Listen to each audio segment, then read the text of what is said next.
Hello everyone, कैसे हैं आप लोग। फिर से हम लोग मिल रहे हैं एक नए बुक रिव्यू में। और इस बार फिर से हम आप लोगों के लिए एक नई किताब लेकर के आए हैं। और ये वाला बुक रिव्यू थोड़ा और ज़्यादा हमारे लिए स्पेशल होने वाला है और थोड़ा और हमारे लिए थोड़ा अपनेपन की फीलिंग लेकर के आता है। आपके यहाँ और हमारे संबंधों को थोड़ा सा और गहरा करता है। जिस किताब की मैं बात करने वाला हूँ वो आप ही लोगों में से एक हमारे सब्सक्राइबर ने हमें भेजी है और वो काफ़ी अच्छा लिखती हैं। लेखिका हैं, उनका नाम है कंचन बटोला जी। और उनकी ये किताब है सरिता के अविरल गूंज। वह वैसे तो गढ़वाली में भी लिखती हैं और वहाँ पहाड़ी इलाके में वो रहती हैं, टिहरी गढ़वाल में। और वहाँ से उन्होंने हमें ये किताब भेजी है। ये जो पब्लिकेशन है ये भी उन्हीं की है, बुरांश पब्लिकेशन, जिससे ये किताब पब्लिश हुई है। और भी उनकी कुछ किताबें हैं और शायद जहाँ तक मुझे लगता है ये उनकी पहली हिंदी की रचना है जो उन्होंने करी है। और उन्होंने बड़े प्रेम से हमें ये किताब भेजी है जो कि हमने पढ़ी है। और इस किताब को हमने थोड़ा ज़्यादा फास्ट ट्रैक करा। हमारे पास में और भी ज़्यादा चीज़ें थी जिस पर हम काम कर रहे थे, बट क्योंकि उन्होंने हमें इतने प्यार से ये किताब भेजी थी तो हमने इसे पढ़ने में ज़्यादा देर नहीं लगी। आइए चलिए बात करते हैं इस किताब के बारे में। चलिए बढ़ते हैं अपनी किताब की तरफ। और किताब की अगर मैं बात करूं तो हमारी लेखिका जी ने बहुत सारे जीवन के विभिन्न पहलुओं के बारे में, बहुत सारे इवेंट्स के बारे में, वो किस तरीके से सोचती हैं, किस तरीके से जीवन को देखती हैं, डिफरेंट डिफरेंट चीज़ों के बारे में ढेर सारी कविताएं लिखी हैं। अगर मैं आपको एग्जैक्ट काउंट नहीं बता सकता मैं, लेकिन इसमें काफ़ी सारी आपको कविताएं पढ़ने को मिल जाएंगी। अब हम चलते हैं और मैं आपको कुछ कविताएं जो मुझे काफ़ी अच्छी लगी, तो कविताएं मैं कुछ आपको सुनाना चाहूँगा, जिससे कि आप भी जीवन में कविता लिखने को लेकर के कम से कम किसी पब्लिकेशन के लिए, पब्लिश करने के लिए नहीं तो अपने लिए, आप कविताएं लिखने के लिए आपको एक स्रोत मिलेगा जिससे कि आप खुद भी लिखना चाहेंगे। चलिए चलते हैं अपनी कविताओं की तरफ। तो पहली कविता है जिसका नाम है भावनाएं। चलिए मैं आपके सामने अब कविता पढ़ रहा हूँ। भावनाएं उस दोस्त के जैसी होती हैं जो भीड़ में लड़ने के लिए उकसाता है, जरूरत पड़ने पर खुद गायब हो जाता है। लुभावनी बातों में उलझाकर, तमाम उल्हाने देकर रास्ता तो दिखा देता है, पर रास्ता सही है या गलत ये नहीं बताता। होता रास्ता हमेशा गलत है, बोध की अनुपस्थिति से, मन की चंचलता से अभिभूत। प्रेम का चोला पहनकर, भेड़ चाल में भेड़िया बनकर जकड़ लेती है मन को हर पल। भावनाएं खेलती हैं जीवन से रूप बदलकर, प्रेम से अनभिज्ञ, जीवन के कुचक्र में फंसाकर। ये काफ़ी अच्छी कविता लगी थी मुझे, क्योंकि इस चीज़ से हम सभी आपस में काफ़ी ज़्यादा रिलेट कर पाते हैं भावनाओं को लेकर के। हम अक्सर टाइम वेस्ट से लेकर के, चीज़ों को अवॉइड करने से लेकर के, प्रोक्रेस्टिनेशन काफ़ी फेमस शब्द है आजकल। हम सब ये सब चीज़ें करते हैं अपनी ज़िंदगी में क्योंकि हम भावनाओं से आगे नहीं जा पाते। लेखिका बहुत अच्छे शब्दों में उन चीज़ों को यहाँ पर इस कविता के माध्यम से उकेरती हैं। चलिए चलते हैं अपनी दूसरी कविता पे। दूसरी कविता का शीर्षक है किरदारों की जिंदगी। जिंदगी को किरदारों में ना बांटो, किससे कहानियों का हिस्सा ना बनने दो। झुके कंधों से, रूठे सपनों से, इसका मोल भाव इतना कम ना आंको। चेहरे की उदासी लिए नम है आंखें, बताती हैं बोझिल सफर का गम, कि कितना सहा हमने। जिंदगी ने जो दिया, हर कदम पर एक नया जख्म। मैंने पूछा कौन सा जख्म? वो जो तुमने खुद गढ़ा है, खुद से दूर जाकर, अपनी आत्मा को झुठलाकर। तुम्हें तो जिंदगी से ज्यादा इसके किरदार प्यारे हैं ना। यथार्थ से ज्यादा उधारी की रूहानियत प्यारी है।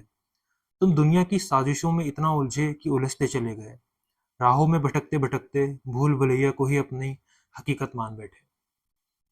लेखिका ने जिंदगी में बात करी है किरदारों को लेकर के, और बात करी है अक्सर जिन चीज़ों पे हम बहुत ज़्यादा बिक जाते हैं और बहुत ज़्यादा इंट्रोस्पेक्ट नहीं करते अपने आप को, उस पर वो बहुत अच्छे शब्दों से इन चीज़ों को केयर करके लेकर के आती हैं और बताती हैं कि जिन चीज़ों को हम अपने घाव मानते हैं वो वास्तविकता में हमारे घाव नहीं है। चलिए अपनी इस जर्नी को कंटिन्यू रखते हैं। और एक जो कविता, ये कविता थोड़ी सी अलग थी। इस चीज़ के बारे में मैं भी काफ़ी ज़्यादा सोचता हूँ और हम इस चीज़ से कितना दूर होते चले जा रहे हैं, बात एक्चुअल में कितनी बड़ी रियलिटी है उसको लेखिका जी ने अपनी भाषा में लिखा है। और ये कविता का नाम है भाषा का खत्म होना। भाषा का अस्तित्व खत्म होने से पहले खत्म होती है उसकी लिपि, खत्म होती है उसकी सहजता, खत्म होता है उसका अपना अपनी जमीन पर आम होना। खत्म होते हैं उसके शब्द, खत्म होती है उसकी लोकप्रियता, खत्म होती हैं उसकी लोरियां। शब्द ना रहे तो व्याकरण कैसा। खत्म होता है उसका साहित्यिक स्वरूप, खत्म होती है उसकी ज्ञानोपार्जन क्षमता। भाषा खत्म होती है धीरे धीरे, पीढ़ी दर पीढ़ी, एक एक शब्द के खो जाने से, या फिर वह शब्द रूठ जाता है अपनों का परायापन देखकर। अब जब आप ये कविता पढ़ते हैं ना कहीं आपके मन में हिंदी को लेकर के ये बात समझ में आती है कि किस तरीके से हमारी हिंदी भी इतनी कमज़ोर हो गई है। आप में से कुछ लोगों से अगर मैं कहूँ या सभी लोगों से मैं ये कहूँ कि आप लोग क्या हिंदी की काउंटिंग लिख सकते हैं? तो आप हिंदी में काउंटिंग नहीं लिख पाएँगे, आप में से बहुत सारे लोग। मैं आपसे कहूँ कि आप 1 से लेकर के 100 तक के शब्द मुझे हिंदी में सुना सकते हैं, तो आपसे जो इंग्लिश मीडियम में पढ़े हुए हैं, वो तो शायद वो भी पूरी नहीं सुना पाएँगे। अब देखिए, हम छोटा-बड़ा अगर मैं आप लोगों से कहूँ, हम सबने बचपन में पढ़ा है, लेकिन अगर मैं कहूँ कि आ से लेकर के एंड तक आप ज्ञा तक सब कुछ छोटा-बड़ा मुझे सुना दीजिए, बहुत सारे लोग नहीं सुना पाएँगे। और एबीसीडी 1, 2, 3 ये सब हमको आता है। आना ज़रूरी है, इंग्लिश पढ़नी ज़रूरी है, आना ज़रूरी है क्योंकि वो काफ़ी कॉमन लैंग्वेज है। मगर हम हिंदी को जिस तरीके से भूलते चले जा रहे हैं, तो हमारी जो लेखिका हैं उन्होंने इस टॉपिक को छेड़ा और ये मुझे काफ़ी अच्छी कविता लगी। चलिए, इसी सिलसिले में एक और आखिरी कविता मैं आप लोगों को सुनाना चाहूँगा, उम्र। उम्र का तकाज़ा दिए लूट लेती है दुनिया, समय की रेत को कभी दौड़ते-दौड़ते कोलू का बैल बन जाते, कभी शिथिलता को धारण करते। हैं जी, इस उम्र में ये शौक शोभा नहीं देते, यही तो उम्र है।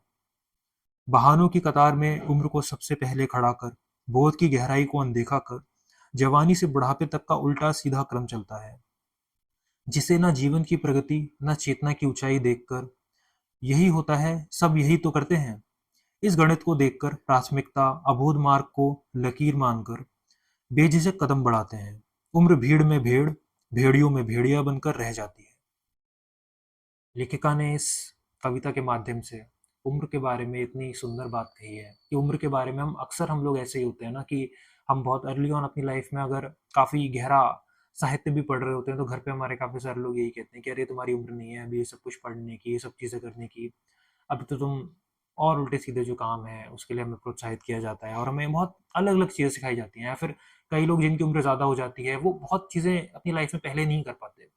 एक एग्जाम्पल के लिए ले लीजिए, जैसे किसी की उम्र अगर 40 से 45 हो चुकी है और मान लीजिए स्कूल लाइफ में वो साइंस में उतना इंटरेस्ट नहीं ले पाए थे, मैथ्स में उतना इंटरेस्ट नहीं ले पाए थे, या नाच गाने में उतना इंटरेस्ट नहीं ले पाए थे, अपने कॉलेज में प्ले नहीं कर पाए थे, मगर अब उन्हें उसकी इंपॉर्टेंस समझ में आती है, तो लोग उनसे ये कहते हैं कि अरे ये कोई उम्र है ये सब करने की, ये सब उम्र है इन सब चीज़ों को सीखने की, ये सब कुछ उम्र है रैकेट उठाने की। लेखिका इस चीज़ को बहुत अच्छे से इस बहाने को लिखती हैं और ये बहाना मुझे खुद लगता है कि ये काफ़ी बड़ा बहाना है जो हम अपने आप को देते हैं। छोटी उम्र में भी उन चीज़ों का कि हम गहरी चीज़ों में नहीं उतर सकते, और बड़ी उम्र में उन चीज़ों का कि ये तो पहले करने की चीज़ थी, अब क्या कर रहे हो? इसी के साथ में ये किताब मुझे अच्छी लगी और मैं इसका रिव्यू कर पाया, मुझे इस बात की खुशी है। और ज़रूर पढ़िएगा आप ये किताब जा कर के, हम डिस्क्रिप्शन में आपको इसका लिंक दे देंगे।